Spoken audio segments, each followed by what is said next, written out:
Hi friends, ఈరోజు మనకి గోంగూర పచ్చడి బాగా కలుసుకున్నాం. నీళ్ళల్లో బాగా కడుక్కొని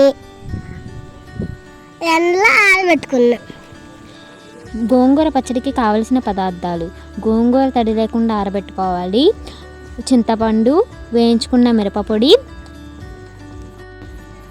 వేయించుకున్న మెంతిపొడి, వేయించుకున్న ఆవాల పొడి, ధనియాలు, జీలకర్ర వేయించుకున్న పొడి. చింతపండు మనం విత్తనాలు లేకుండా శుభ్రం చేసుకోవాలి. వెల్లుల్లిపాయలు తీసుకోవాలి. చింతపండు ఉడకబెట్టుకోవడానికి ఒక గ్లాస్ నీళ్ళు తీసుకోవాలి. నీళ్ళు మరుగుతున్నప్పుడే చింతపండు వేయాలి.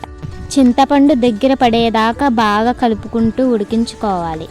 ఉడికిన చింతపండుని పక్కకు తీసుకుని గోంగూర వేయించుకోవడానికి మూకుడి తీసుకుందాం. మూకుడిలోకి తగినంత నూనె వేసుకుందాం.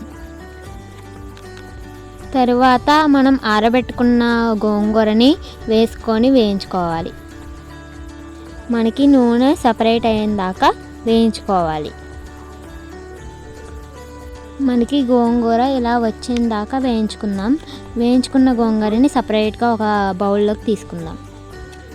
గోంగూర చల్లారిన తర్వాత మాత్రమే మనం మిక్సీ పట్టుకోవాలి, లేకపోతే పచ్చడి పాడైపోతుంది.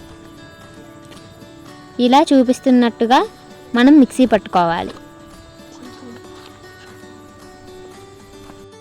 మనం తగినంత సాల్ట్ వేసుకోవాలి. మిక్సీ పట్టుకున్న గోంగూరని ఒక గిన్నెలోకి తీసుకుందాం. ఇప్పుడు మనం ఉడికించుకున్న చింతపండుని కూడా మిక్సీ పట్టుకుందాం.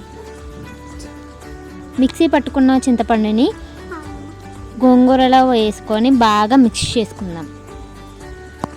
ఇలా చూపిస్తున్నట్టుగా బాగా మిక్స్ చేసుకుందాం.